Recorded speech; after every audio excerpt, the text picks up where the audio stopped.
We are live. Hello, How's everybody hello. doing today? How's it going? I'm having a fantastic day, and we are back with another movie review. Another movie review. Another movie review. One other. When we started this venture, we were talking about, let's just review bad movies. But That changed. That That almost changed somewhere. immediately started taking a toll on my soul. Oh, that got Because old real quick. I'm not going to lie to you. I love movies.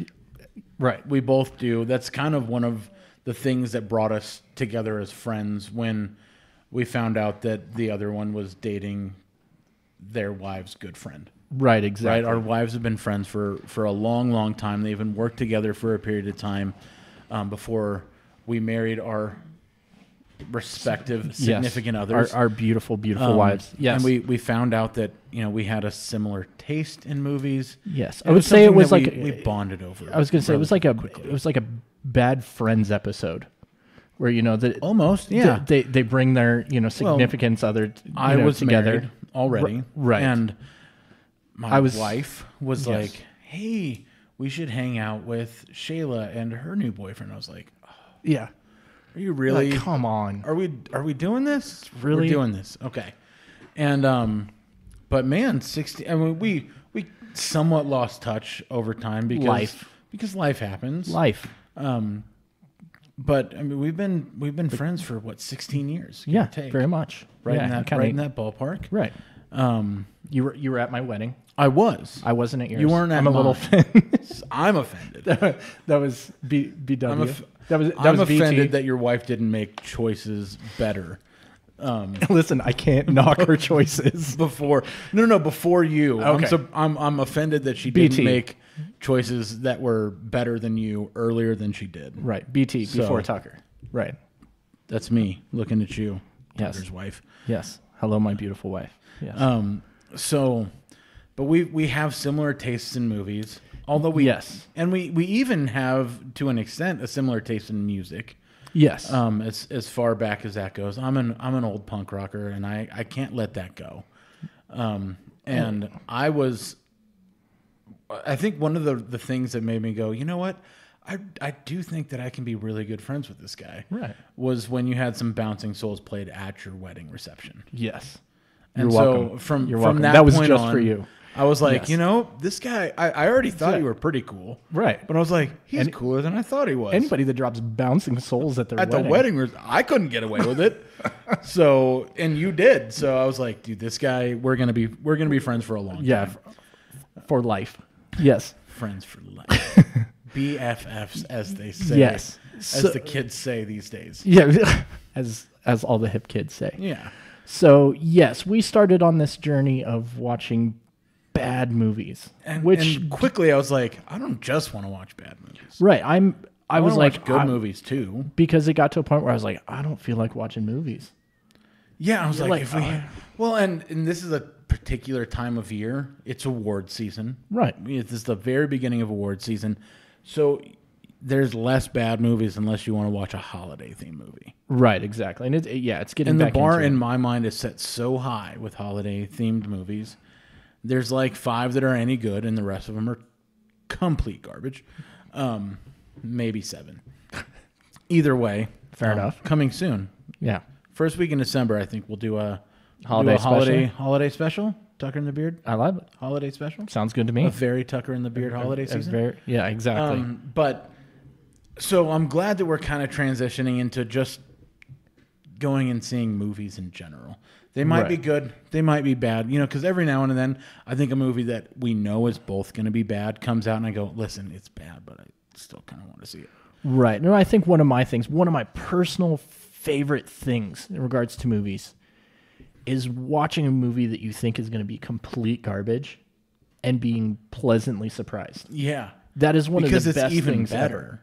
Right. Yeah. That is one of the best things ever, where you kind of leave and you're like, hey, you know what? That didn't suck at all. Not at all. But what did we see this week? I was going to say, before we get too far into it, what did we see this week? We went and saw Bohemian Rhapsody, which is the story of Queen. Yes. And wow. Right. I've been a fan. Yes. Most of my life. Now I had said this to you yesterday as we were sitting down to, go on this adventure together, that I am a fan. You enjoy the music. Yes, I enjoy the music. As most people do. I think I told you from a scale of, 1 to 10, with 1 being not a fan to 10 being like, oh my God, Queen. Yeah, I can listen to that. Yeah. Yeah, you're more of like, if it's on, I'm not changing the station. Right, kind of fan. I know their jams. Yeah, I know, you know the big hits. I enjoy it. Probably not super familiar with the deep cuts. Right. I can now say that has changed. Dude, I will say this right now. I listen to in the car. I listen to one or two things, and that's either audiobooks or podcasts. Mm-hmm. Which, by the way, on Saturdays you can find our podcast on Apple iTunes. If you want some nostalgic feeling, like Saturday morning cartoons, like a kid, or you can find them on the PrescottEnews.com website. But that's usually what I listen to. Right. I'm a businessman, and I like to listen to things that just help me expand my mind. But since we left the theater yesterday, there has been nothing but Queen on, and obnoxiously loud. If you've sat in your car next to me over the last 24 hours, you're welcome, because you got to hear some Queen blasting out of my stereo. I will say, I left the movie theater yesterday, and my radio was on in my Jeep, and I quickly turned it off. Okay. I turned it up. I was like, okay, you know what? After leaving that, no offense to Lady Gaga. But in comparison to what I had just listened to, garbage, and I quickly turned it off. Flaming hot garbage in comparison. Yes. I've been a huge fan of Queen. Right. I wouldn't classify myself, I'll just preface this, as like a super fan. Right. But I have always had such tremendous respect for Queen as a group and how they just did things that were unconventional. Right. I'm a bit of a nerd when it comes to sound engineering and things like that. Audio tricks. And some of the things that Queen did in the studio. Which they did go over in the movie. And they highlighted this in the film, but some of the things that Queen did in the studio were just crazy. Right. Didn't make any sense. No. Right. But when it finished up, it was brilliant. Yeah. In fact, companies, digital audio companies have tried, and by and large failed miserably at trying to recreate some of those effects. Right. One of the things they did that they didn't show in the movie was, in order to get a certain effect, so they would have the band record a vocal track, mm-hmm. and then play it back through a speaker that's set in a coffee can with a microphone positioned above the coffee can to get the exact right effect.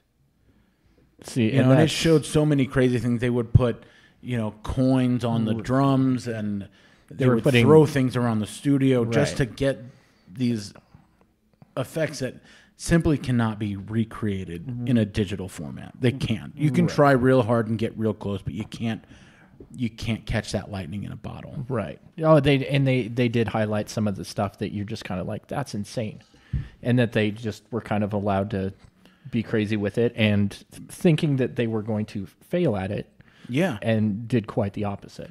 Now, when I first saw the trailers for this, and I was going to go see this movie either way. Right. Let's be just real clear with that. I was going to see this movie either way. When I first saw the trailer, I thought, oh, this is going to be a Freddie Mercury biopic. Right. And I was okay with that. Right. But that's not what this was. Yeah. This was truly a Queen biopic. And it was like, at the end of it, you realize what a tribute to Queen it is. Oh, absolutely.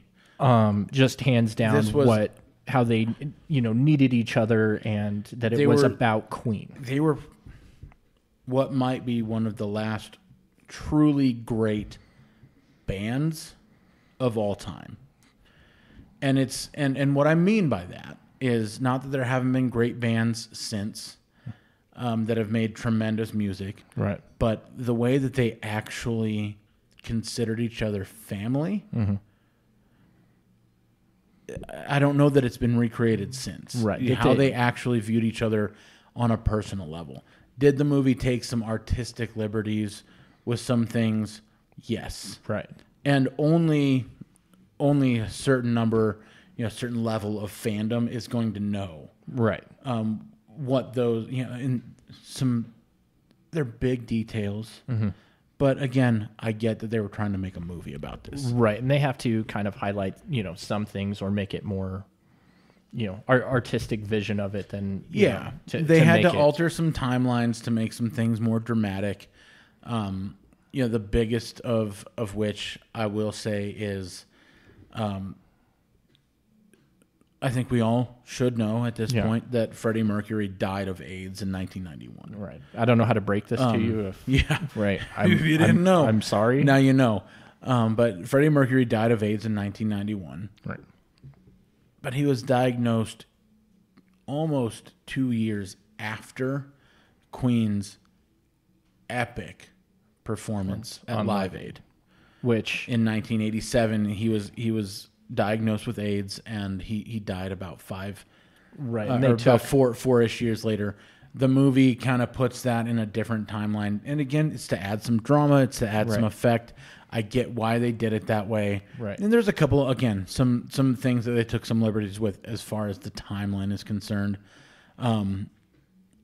Freddie Mercury and Queen never really broke up, as the film would depict. They spent some time apart, but everyone was on board with that. Right. And they stayed amicable and communicated through the entire process.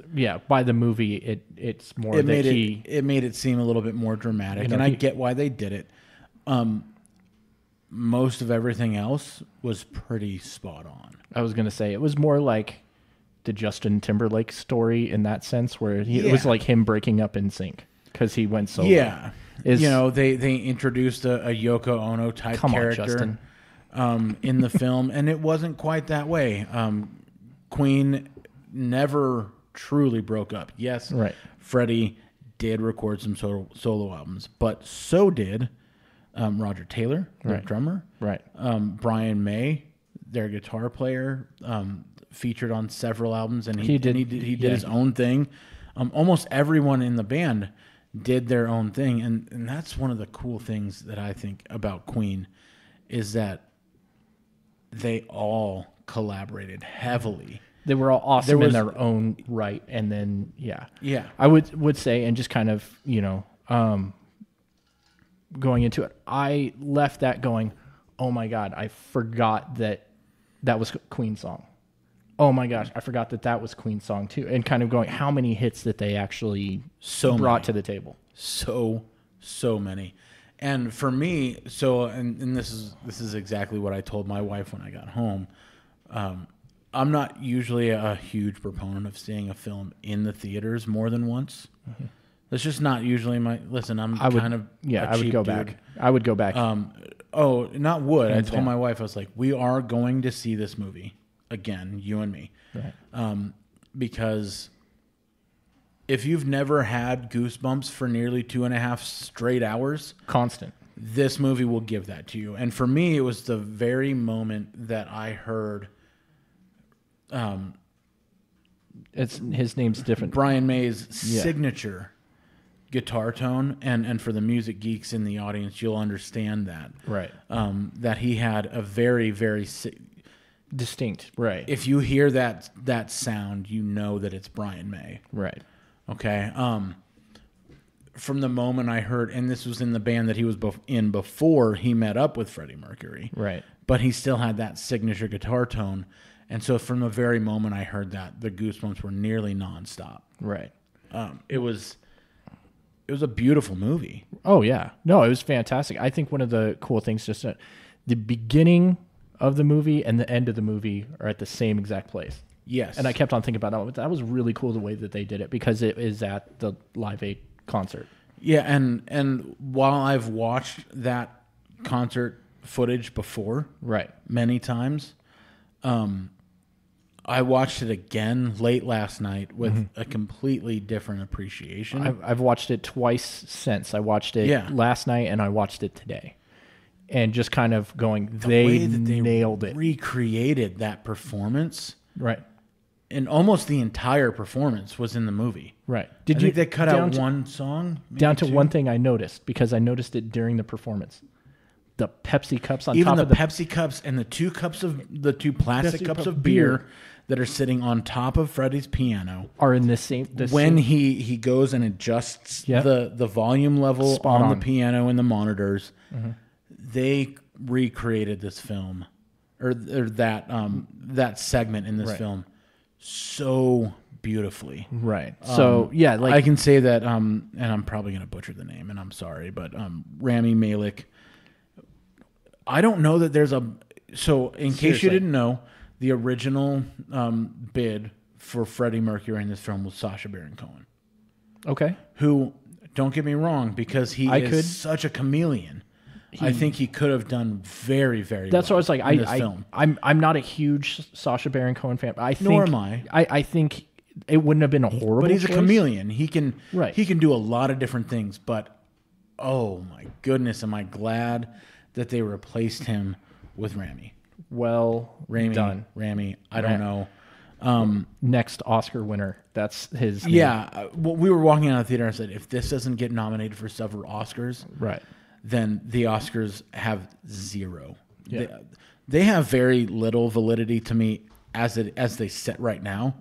But if I don't see his name in the next lineup to a best actor nomination, I will lose the remaining faith that I have in that award. Then it's rigged, because what he brought to this movie, tremendous. Because I mean, let's be honest, it was a Queen movie, but it did focus a lot on him and his. Well, because without Freddie Mercury, they were Smile, which I did not know. That was something I learned. And even so, without Freddie Mercury, they could have been great. Right. But they would not have been legends. No. Oh, hands down. They could have been great. Brian May, as a guitar player, Brian May is somebody that I've always looked up to. His style of playing, that's my jam. I was going to say, as not a guitar player, I'm a fan. Yeah, like just what he's able to do. When you can hear, there's very few guitar players out there where you don't have to know the song, you don't have to know anything about what's playing, but when you hear their guitar play, that's Brian May. Right. You know that's that person. There's very few. Jimi Hendrix. More recently, somebody like Gary Clark Jr., who's a tremendous blues guitar player. But when you hear their tone, you just go, oh, I know who that is. Right. That's that person. And Brian May, for me, was the first guitar player where I could instantly recognize. Exactly. I don't need to know that it's a Queen song. Right.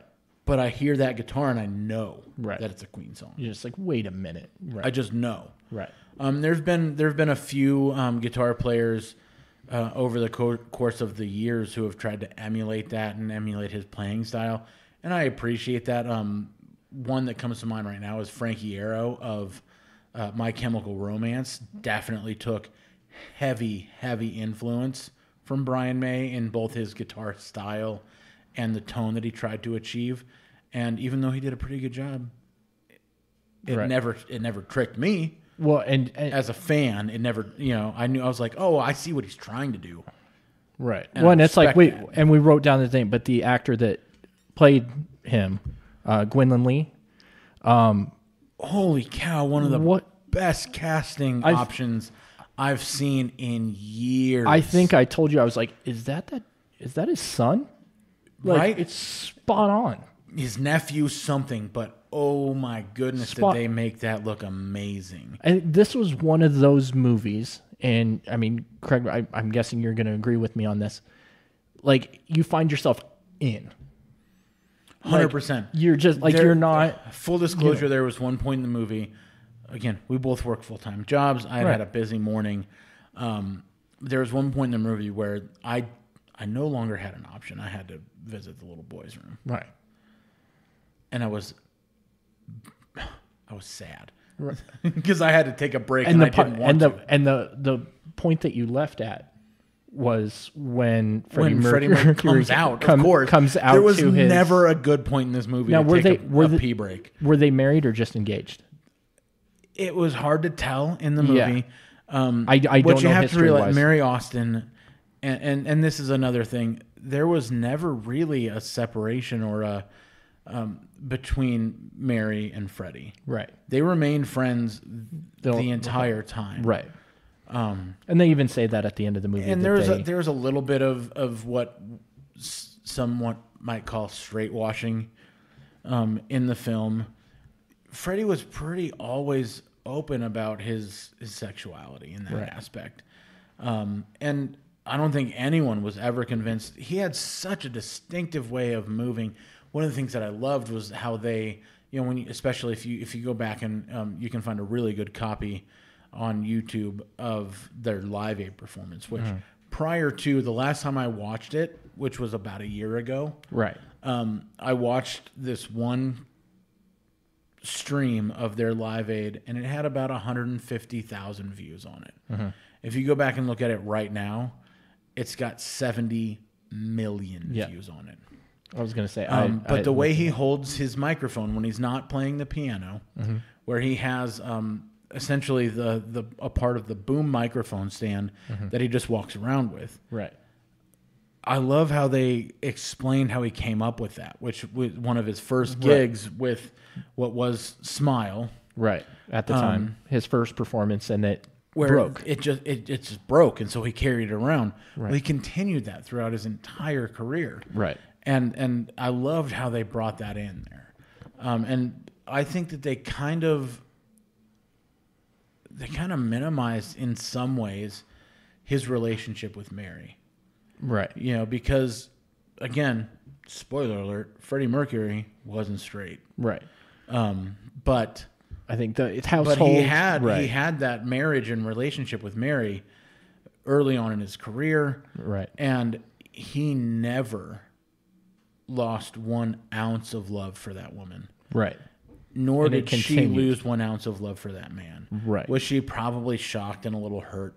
Of course. Right. That it's like, hey. But, and so I think they kind of downplayed that a little bit.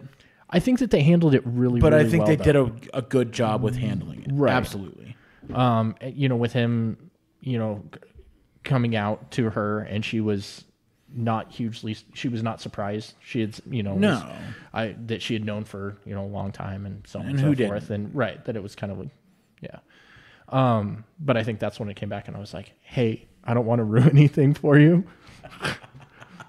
but he just Freddie Mercury is gay. What? Oh my goodness. And I was like, I just wanted to catch you up. Yeah. And I appreciate it. Not a problem. I missed, maybe 3 minutes of the movie because when I did have to leave, and I was like, I can't do this anymore. You can't hold it anymore. But when I did have to, I hustled to the bathroom and back because there was just no way. I didn't want to miss a minute of the movie. Right. But yeah, I mean, so I think the movie, starts out with kind of him being introduced to the, other band members. Yeah. Who are in a different band, and they just lost their lead singer. And another timeline issue with the film is that, he had enjoyed the movie, man. I know. And I did. Stop it. But he knew those guys prior. It wasn't like he just met them that evening. Right. He had known them for about a year and had been pretty good friends with them. He had followed that band for a while. And the lead singer of that band, who eventually, again in the movie, moved on to what he deemed to be better pastures. Right. He was already in pretty well with those guys. Right. But I like the way that he kind of had his 15-second audition, and they're just like, right, that's it. Well, one of the things, because I mean, honestly, I haven't been able to stop thinking about this movie since we watched it, and I think one of the coolest things that Freddie Mercury had, and Rami Malek, I I'm probably slaughtering that. It's okay. You know what I'm talking about. The actor that portrayed him brought through was the confidence. The way that he recreated Freddie's mannerisms, Right, vocally, in his speech, and just the way that he walked around a room, right, and stood and was talked, and it was. Listen, I personally wouldn't have cared if he wasn't portraying Freddie Mercury. Mm-hmm. I was going to pay attention to whatever role he was playing because of how well he had mastered that. And I think, my wife was telling me she had read that he had who Freddie Mercury was. Yeah, my wife had told me that he had studied for a year, been like he had practiced watched every second of footage available. And that's those actors that you're like, okay, you're not just in it. It's like when, you're in for the art. Like it's like when Johnny Depp locked himself in a hot car for 4 hours when he was filming Fear and Loathing in Las Vegas, so that he would look stoned out of his mind. Right. You know, that's one way to do it. Yeah, that's one way to do it. There are other ways. At least you don't have to do heroin to get the job done, right? Exactly. No, but but this was not one side. No. And that's what made this movie. Right. It could have been just Rami, or whatever. Right. And that would have been awesome. Right. But it was so much more than that. Right. Because literally every character, especially when you focus on the members of the band. Right. The girl that played Mary Austin, Lucy Boynton? Yeah. Boynton. Freaking killed it. You bought it. She was amazing. You bought it. Yeah. You're like, that's love of his life. She's like the sweetest little hometown girl. Like, like and ever. She truly was the love of his life. Right. Because before meeting her, he didn't know that he was gay. Right. And so to him, even after he realized, oh, this is what I am. Right. Nobody ever. Right. Apexed her. Right. And it was like that. That's the love of his life. Yeah. Nobody. You know, and after watching it, you're like, amazing. You're like, that boy went through some stuff. He did. Like that was Absolutely a lot of did. inner turmoil that, he had had, of, who he was. But, and I mean, so she brought it, but the band was huge. Like every major role in this film was played so perfectly. Nice. I mean, I know that we're probably just gushing at this point. I know it's like, but because this movie was so well done. Oh yeah. The character, his name's Ben Hardy. He played Roger Taylor, their Queen's drummer. Yeah, he brought a lot of awesome. Like with his fantastic. He ended up getting like married later on when Freddie was going through. He had people really take advantage of him. He did, and it was him that was showing their friendship, but him getting married later on, and he was just trying to deal. Right. Again in the late 70s and early 80s. Listen, being gay just wasn't as acceptable, right, as it is in modern times, right? And so he had a really hard time coping with that, right. Side note, yeah. So Ben Hardy, right? Just to give it, in case you're watching this from somewhere far, far away, we're in Prescott, Arizona, and Ben Hardy. Just to give it a little local flair, right? Also portrayed a boy that I went to school with, Wade Parker, in the film Only the Brave, that was about the 19 firefighters who perished in the Yarnell Hill fire. Exactly. So I thought that was very interesting. It was kind of hits again. Home. It was just a little. It was right. a little local trivia, so to speak. Exactly. A movie that I still have not been able to bring myself to watch. We've talked about this. I can't either. Maybe someday, but I don't. I haven't been able to bring myself to watch it. I went to school with both of his sisters. They were both good friends of mine. I didn't know Wade well. I'm not going to pretend that I did, but it's still. It was just an interesting side note to that. Right. Yeah. I was very close friends with a few of them, and.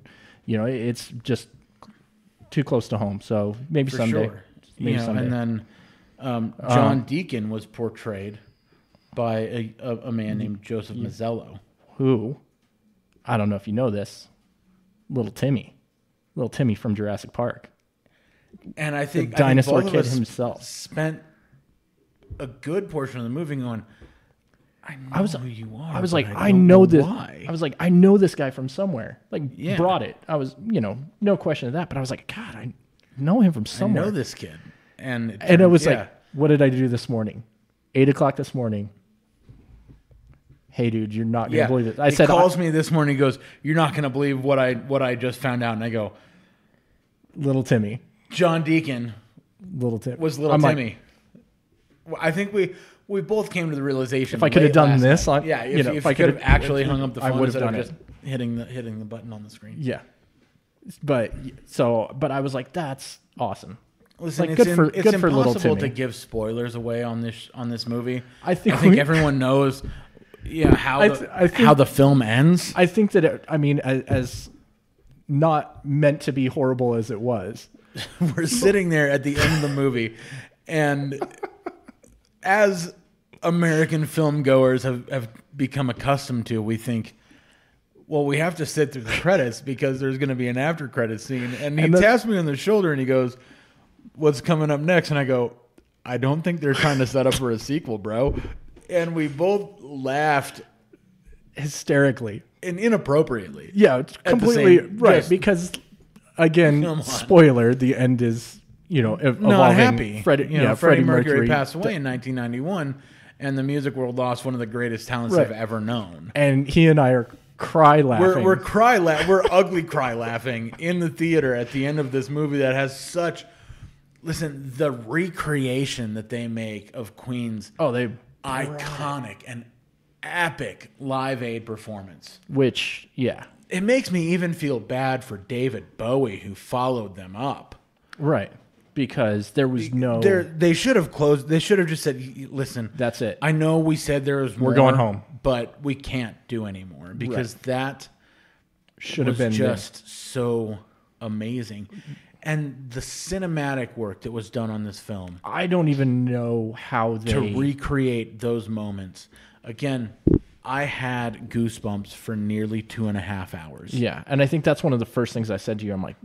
How long did you have goosebumps? And it was just the whole moment after a moment. Freaking time. Now, I will have to say one of my favorite throwaway lines real quick. All right. Is, and I don't know... When he is presenting Bohemian Rhapsody to the A&R department, was that it? Because that was my favorite line of the entire movie. Which one? Okay. So the record executive played by Mike Myers. Yes. Okay, that is exactly where I'm going with it. He's talking to the band about the song Bohemian Rhapsody, and he goes, it goes on for 6. He says, it goes on forever. It's 6 bloody minutes. And Freddie Mercury just, at the drop of a hat, just goes, if 6 minutes is forever, I pity your wife. Right. And I was dying. No, so not only that was line, my favorite funny line of the movie. My favorite little throwaway line that you did. It does involve Mike Myers. Okay, so who was fantastic in his role. By the way, spot on, fantastic. Yeah, but it wasn't a bad. Solid. No, I'll say that there was not a bad performance among the entire cast. I can't even. Yeah, I can't even think of them. It like the people that took advantage of Freddie. Like I don't like them as people now. Like they if I saw those job. people on the street, I'd probably want to punch them in the mouth. Right. No, the Mike Myers line where he goes, there's not going to be any teenagers headbanging in their car to this song. And that just brought everything full circle. And it was brought like visions to my mind of Mike Myers and Dana Carvey in that stupid Ford Pinto. Wayne's World. And he goes, headbanging. I think it's time to throw on a little Bohemian Rhapsody. Yeah. But it was such a great, quick throwaway line. Which was the introduction for me. Right. To Queen. Right. We're just like, what is this That was really the first time I heard Queen was in the movie Wayne's World. Right. As a young child. Then as a young beard. I was, believe it or not, I was beardless then. I know. I have photo evidence. I was also 11. But that was the first exposure I really had to Queen, and it caused me to delve further. My Aunt Sherry had a Queen CD in her collection, and I borrowed it at one point. Are you breaking news too? I am. No, I think I've told my aunt about this. I think I've told my aunt about this so far. Do you need to take this moment now and just But own up to it? I borrowed a few CDs from her. Listen, if anyone is to blame for my musical taste, yes, there's air quotes right now. It's for those who can't see. Yeah, it. for those who are just listening, I'm using air quotes on the radio again. But it's my Uncle Chad and my Aunt Sherry. My Aunt Sherry had Queen's Greatest Hits and Bad Religion, Stranger Than Fiction. There it is. And 9 Inch Nails Closer. If you would tell me and then name three CDs to explain why I am the way that I am. Like if you were like name 3, I'm like, you know what? Here you go. And it would be like. And then my Uncle Chad had it was a compilation album from Fat Records that it was called Survival of the Fattest. Right. And it had bands like Propaganda, No Effects, No Use for a Name. I've seen a couple of those in concert, so you're welcome. I've seen all of them in concert. Okay. It's an addiction. All right, you win. I'm not trying to win. I'm just. If it was a competition, you'd win. I listened to this music from my aunt and uncle, so it's your fault. Right. Chad Nelson, Sherry Crawford. Yeah. And I love you for it because they introduced me to the Beastie Boys albums that I borrowed from my Aunt Sherry, both Licensed to Ill and Paul's I was going to Boutique. say, right. Coupled with Stranger Than Fiction, Queen's Greatest Hits, and then this crazy compilation of punk rock music that I had never heard before. And it made me a different person. Repeat. It made me a different human being by the end of by the time I listened to all that music. Right. It changed my Being. essence. Your It essence. really did. No, I hear And you. so, to me, it's just And it's for all just those kids out there, tremendous. CDs are compact discs. Yeah, they're these little put plastic and metal discs that you put into a slot and it makes music. Right. But It's still good. So to bring everything into a nice tidy bow, let's give our rating in case you haven't figured it out. I know if already. you want to guess. Right. So our rating system involves go see it, Right. go rent it, Right. go stream it, or skip it. Go see this movie. Yes. Twice. Go see this movie. 5 times if you need to. Go see this movie. Yes. I will say the bar was not like, I was like, oh, we're going, because we have a history of watching not great movies. Crap. So the bar was set very, very low. Like I was like, oh, okay, I'm going to go, I'm going to be kind of let down by this. Far surpassed.